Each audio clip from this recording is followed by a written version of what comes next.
Hey guys, welcome to Eclipse Education. Bihar Jeevika भर्ती series में आपका स्वागत है।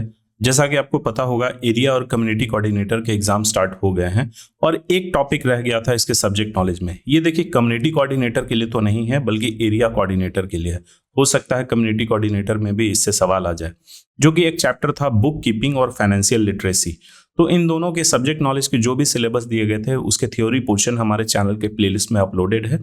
और बाकी जो बचा हुआ है, जो आप लोगों को लग रहा है कि अभी तक मैंने चैनल पे नहीं उसको कंडक्ट करवाया है, तो देखिए, ये understanding about community institution, self help groups, village organisation और क्लस्टर लेवल फेडरेशन, ये आप हमारे बीपीएम के सेक्शन से कंप्लीट कर सकते हैं। तो ये सिलेबस बहुत ही छोटा दिया गया है, लेकिन क्वेश्चन जो है इसके बाहर पूछे जा रहे हैं। तो इस चैप्टर को, और सबसे लास्ट में है लाइवलीहुड प्रमोशन, तो ये दोनों को बहुत ही डिटेल तरीके से ब्लॉक प्रोजेक्ट मैनेजर के तहत मैंने पढ़ाया। उसका वीडियो हमारे चैनल के प्लेलिस्ट में अपलोडेड है।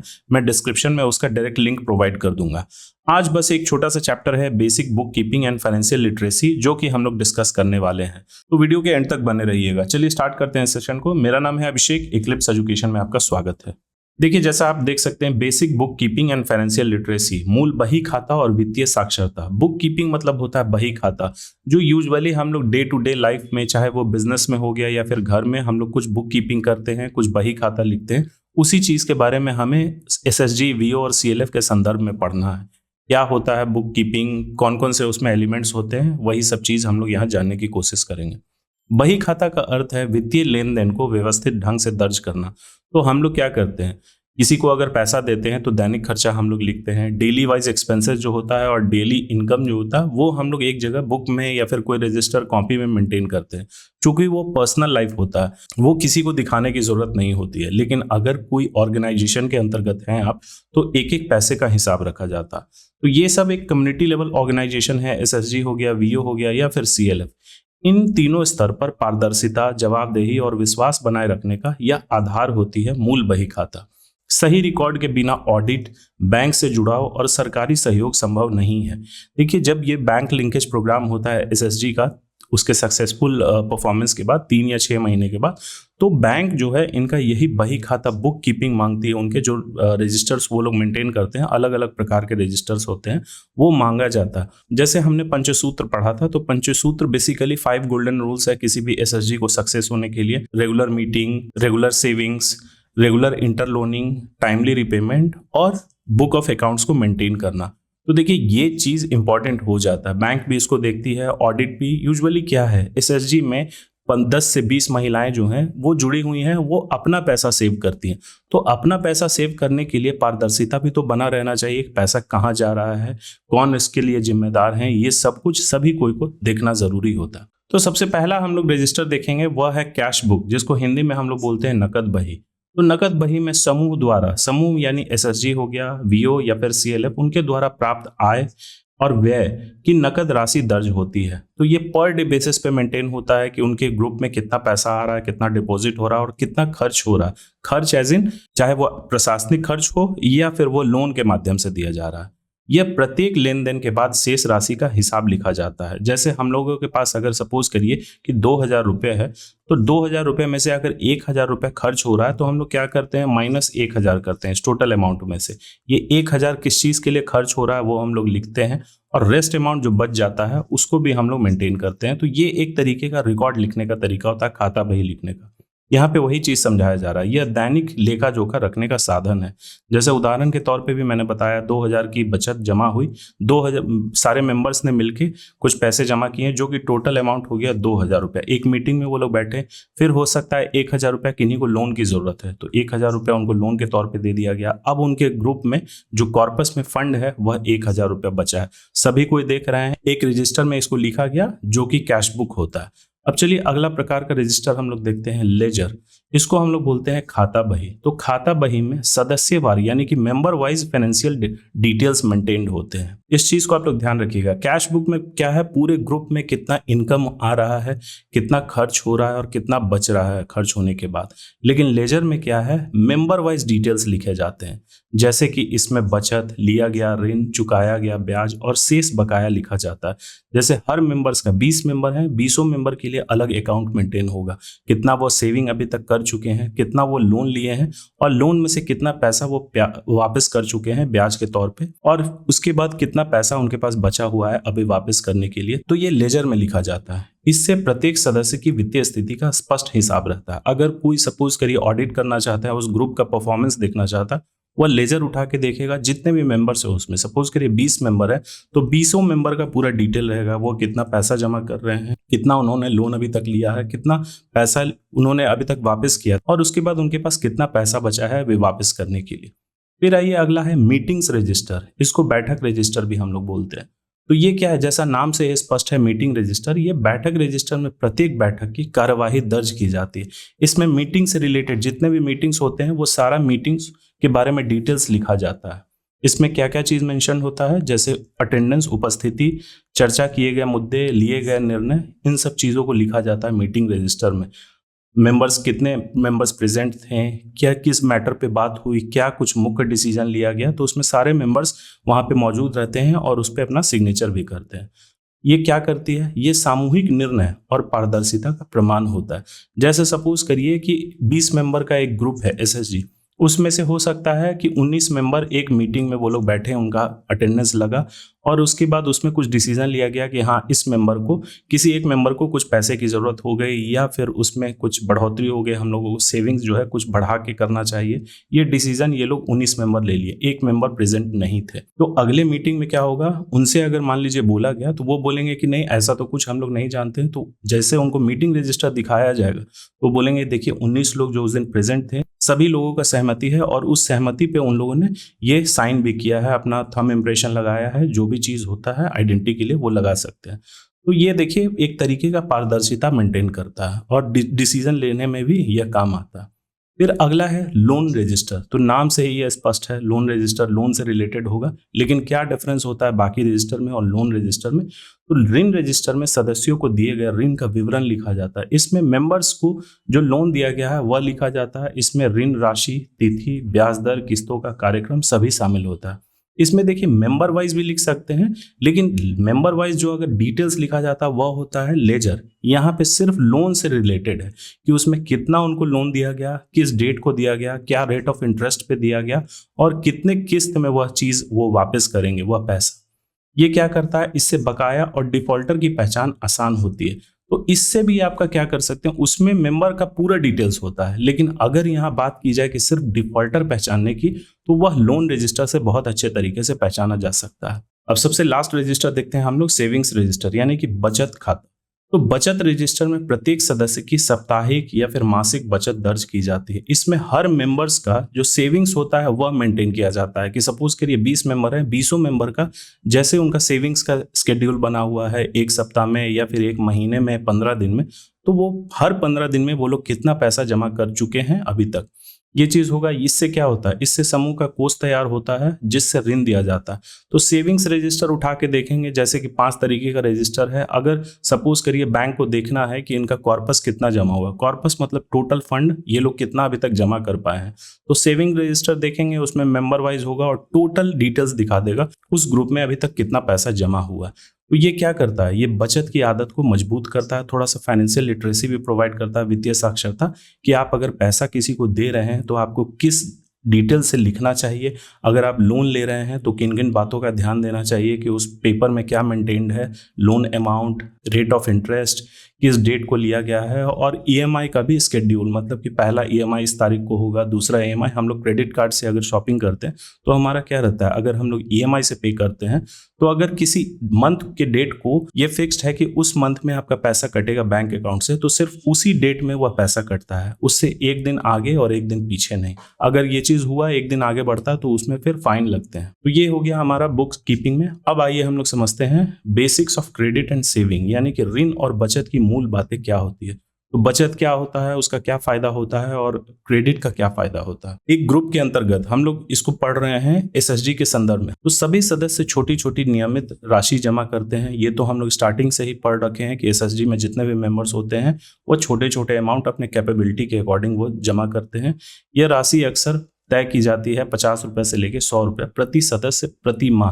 देखिए ये इतना छोटा अमाउंट क्यों लिखा गया है, ऐसा जरूरी नहीं है कि इतना ही करना, ये एग्जाम्पल के तौर पे लिखा हुआ है, क्योंकि मोस्टली जो उसमें मेंबर्स होते हैं सभी गरीब हाशिए पर रहने वाले, तो वो लोग एक ऐसा अमाउंट डिसाइड करते हैं जो किसी के लिए बर्डन न बने। तो ये 50 से 100 रुपया अगर प्रति महीना वो लोग कर रहे हैं पर मेंबर, तो वो भी सफिशिएंट है। इससे क्या होता है, भविष्य की जरूरतों के लिए सामूहिक कोष तैयार होता है, जिसको मैं कॉर्पस बोल रहा था। यह वित्तीय अनुशासन लाता है और साहूकारों पर निर्भरता घटाता। सेविंग से आपका बेसिकली आदत क्या बनता है कि आपका जो फाइनेंशियल बैकग्राउंड है वो थोड़ा मजबूत होता है।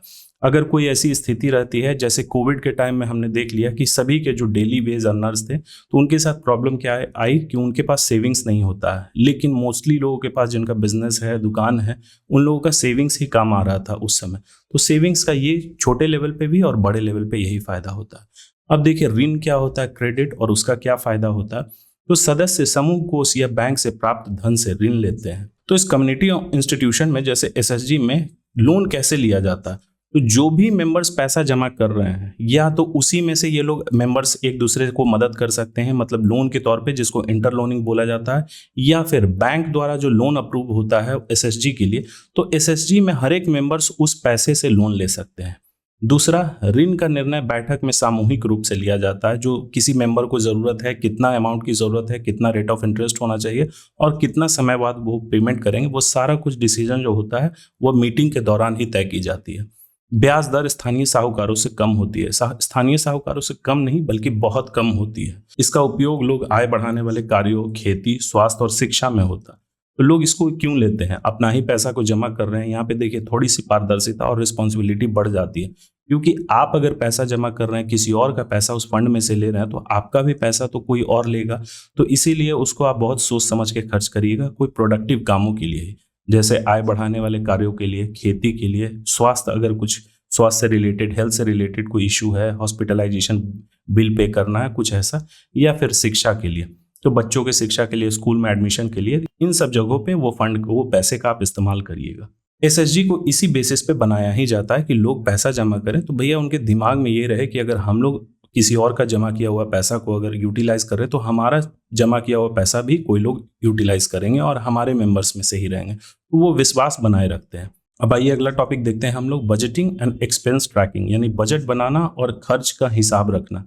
तो ये देखिए हमारे सिलेबस में दिया गया है, ठीक उसी तरीके से मैं यहाँ पे डिस्कस कर रहा हूँ। बजटिंग, जिसको हम लोग बजट बनाना भी बोलते हैं, तो देखिए ये कोई नया टर्म नहीं है, हम लोग इसको डेली लाइफ में भी इस्तेमाल करते हैं और ये बहुत बड़े लेवल पे भी इस्तेमाल किया जाता है। जैसे कि यूनियन गवर्नमेंट बजट पेश करती है, एक साल का फाइनेंशियल स्टेटमेंट पेश करती है, जिसका नाम दिया गया है बजट। तो उसमें क्या होता है, बेसिकली वो सरकार ये दिखाती है कि हम लोग इतना खर्च करेंगे और इतना हमारा इनकम है। तो दोनों चीज वो शो करते हैं, इनकम और एक्सपेंडिचर, और ये दोनों आपस में बराबर होना चाहिए। वो खर्च करने के लिए हम लोग कहाँ से पैसा लाएंगे वो सब कुछ दिखाते हैं। ठीक उसी तरीके से स्टेट गवर्नमेंट भी, जितनी कंपनीज होती हैं, प्राइवेट हो गई या फिर सरकारी हो गई, वो सब कुछ अपना बजट डिसाइड करती है।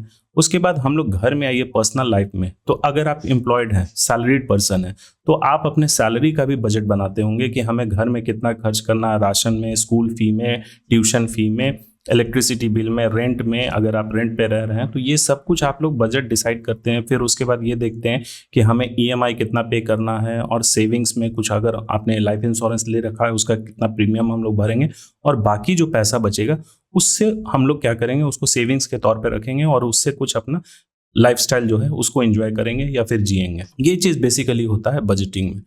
तो देखिए एक निश्चित अवधि, चाहे मासिक हो गए या फिर वार्षिक हो गए, उसके लिए आय और व्यय की वित्तीय योजना होती है। एक तरीके का ये फाइनेंशियल प्लान होता है इनकम और एक्सपेंडिचर का, चाहे वो मंथली बेसिस पे हो सकता है या फिर एनुअल बेसिस पे हो सकता है। इसमें क्या क्या स्टेजेस होते हैं, मतलब कि कौन कौन से स्टेप होते हैं। तो आय का अनुमान लगाया जाता है। हम लोग एसएसजी के संदर्भ में पढ़ रहे हैं, कम्युनिटी इंस्टीट्यूशन के। तो आय का अनुमान, जैसे कितना बचत हम लोग करना चाहिए, कितना ऋण वापसी होगा, और बाहरी सहायता। तो ये एक ग्रुप के बारे में बात हो रहा है। जैसे एसएसजी का ही अगर हम लोग एग्जांपल लें, तो वो देखते हैं कि हमारा इस महीने में कितना आय होगा, कितना पर मेंबर सेव करेंगे, 100 रुपीज पर मेंबर है तो कितना हमारा बचत होगा, कितना ऋण से हमारा पैसा आएगा, मतलब ऋण वापसी से हमें कितना पैसा आएगा, और बाहरी सहायता हमें कैसे मिलेगा, जैसे आरएफ हो गया या फिर सीआईएफ हो गया या फिर बैंक से लोन हो गया, ये सब बाहरी सहायता हो गया। उसके बाद दूसरा व्यय का अनुमान, खर्च कहाँ कहाँ किया जाना है, तो सदस्यों को, किन किन सदस्यों को ऋण दिया जाएगा। अगर सपोज करिए कि आपके कॉर्पस में 5,000 रुपया, तो आप ये तो नहीं ना अनुमान लगा लीजिएगा या ये नहीं लिखिएगा कि हाँ हम 10,000 रुपया किसी को लोन के तौर पे दे देंगे अपने मेंबर्स को। तो ये भी चीज़ आप अनुमान लगाइएगा यहाँ पे सदस्यों को कितना ऋण देना है। प्रशासनिक खर्च, एक ग्रुप को चलाने के लिए छोटा मोटा कुछ ना कुछ खर्च होता ही है। मीटिंग में हो सकता है, कुछ नाश्ता पानी के लिए या स्टेशनरी खरीदने के लिए। ये सब जो हम लोग ऊपर रजिस्टर पढ़ें, ये एसएचजी मेंबर को खुद ही परचेज करना होता है अपने ग्रुप के फंड में से। प्रशिक्षण, ट्रेनिंग में कितना पैसा खर्च हो रहा है। और आपात स्थिति, यानी कि इमरजेंसी कोई किसी तरीके का कोई अगर स्थिति होती है तो उसके लिए भी कितना वह खर्च होने की संभावना है, वह बचा के रखते हैं पैसा। तो ये बेसिकली क्या करता है, आय और व्यय का संतुलन बनाना है। बजट में हम लोग क्या करते हैं, जितना हमारा इनकम है उसी के हिसाब से हम लोग एक्सपेंडिचर भी करते हैं। अब ऐसा नहीं है कि 5,000 रुपया अगर हमारा इनकम है तो हम 5 लाख रुपया खर्च लिखेंगे। जितना खर्च होगा उतना ही इनकम भी होगा। इसका लाभ क्या है, तो योजना जो है बेहतर बनती है, फिजूल खर्ची पर रोक लगती है और प्राथमिक जरूरतों पर खर्च होती है। अब आइए देखते हैं अगला टॉपिक, एक्सपेंस ट्रैकिंग, खर्च पर नजर रखना। अब आइए देखते हैं इसका क्या फायदा होता है, एक ग्रुप के अंतर्गत कैसे इसको मेंटेन किया जाता है। तो प्रत्येक खर्च को तिथि, कारण और राशि सहित दर्ज करना। देखिए उसमें एक्सपेंस ट्रैकिंग में क्या होता है, उसमें ये लिखा जाता है, जो अभी हमने ऊपर रजिस्टर पढ़ा था, तो उसमें ये लिखा जाता है कि सपोज करिए कि 100 रुपया अगर खर्च हो रहा है तो 100 रुपया किस चीज के लिए खर्च हो रहा है और किस डेट को खर्च हो रहा है, ये सारा कुछ उस रजिस्टर में ही मेंटेन होगा। तो ये देखिए सभी मेंबर्स ये रहेंगे कि नहीं, देखिए इसमें लिखा गया है कि 100 रुपया हमारे कॉर्पस में से ये पैसा इस जगह पे खर्च हुआ है इस डेट को, तो उस चीज के लिए सभी कोई गवाह रहेंगे। फिर खर्च को बजट से मिलाकर देखना ताकि अधिक खर्च ना हो। जैसा कि मैंने अभी उदाहरण दिया कि आपका कॉर्पस में जमा हुआ है, फंड जमा हुआ है 5,000 रुपया और लोन आप दे रहे हैं 10,000 का, तो ये तो कभी पॉसिबल हो ही नहीं सकता। खर्च को उत्पादक और गैर उत्पादक श्रेणियों में बांटना। तो देखिए जो भी खर्च होता है, जैसे कि हमने अभी घर का ही एग्जाम्पल लिया कि हमारा सैलरी आता है, उसमें जो पैसे हमें बचते हैं तो उसमें हम लोग देखते हैं कि हमें उत्पादक चीज़ों में यानी प्रोडक्टिव चीज़ों में कितना पैसा खर्च करना है और नॉन प्रोडक्टिव चीज़ों में कितना पैसा खर्च करना है। इससे क्या होता है, हमारा जो फंड है वह उसका सही इस्तेमाल होता है। इसका लाभ क्या है, तो पारदर्शिता, गलत खर्च की रोकथाम और ऑडिट में सहूलियत होती है। जब ऑडिट बेसिकली क्या होता है कि जो भी पैसे हैं वो कहाँ से आ रहा है और कहाँ जा रहा है, ऑडिट में बेसिकली यही होता है, उसका लेखा जोखा होता है जो कि सभी मेंबर्स द्वारा अप्रूव किया जाता है। मतलब सभी मेंबर्स वहाँ पे रिकॉर्ड होते हैं और कोई बाहरी इंसान देखे तो वो उसमें देखेगा कि हाँ भैया 20 के 20 लोग अगर एक ही चीज़ को बोल रहे हैं, उन्होंने यहाँ पे साइन किया है, तो यह बात सत्य है। तो यही चीज़ होता है बजटिंग और एक्सपेंस ट्रैकिंग में। इससे ज़्यादा कुछ है नहीं, आप लोग इसको एक बार वीडियो को देख लीजिएगा और पीडीएफ को एक बार पढ़ लीजिएगा। अब बहुत जल्दी एरिया कोऑर्डिनेटर से रिलेटेड सब्जेक्ट नॉलेज का एमसीक्यू मैं कंडक्ट करवा दूंगा। पहले मैं थ्योरी कंप्लीट करवाता हूँ। मेरा ये उद्देश्य रहता है कि आप लोगों को थ्योरी में पढ़ा दूं, क्योंकि थ्योरी जब आपके दिमाग में रहेगा, कंसेप्ट किसी चीज़ के बारे में क्लियर रहेगा, तब क्वेश्चन का स्वरूप इजी टू मॉडरेट हो, मॉडरेट टू हाई हो या फिर हाई टू अल्ट्रा हाई हो, वो आपसे सॉल्व हो जाएगा। लेकिन सिर्फ एमसीक्यू करवाने से ये प्रॉब्लम सॉल्व नहीं होगी, एग्जाम में आप फंस जाइएगा। क्वेश्चन का स्वरूप आप लोग देख ही रहे होंगे, वो देखने में भले ही आसान लग रहा है लेकिन आपको स्टेटमेंट पढ़ना पड़ जा रहा है और दिमाग लगाना पड़ रहा है, तो ये एमसीक्यू से सॉल्व नहीं होगा, वो बल्कि थ्योरी से सॉल्व होगा। तो चलिए मिलते हैं अगले वीडियो में। So thank you for watching. Please like, share और सब्सक्राइब करना ना भूलें।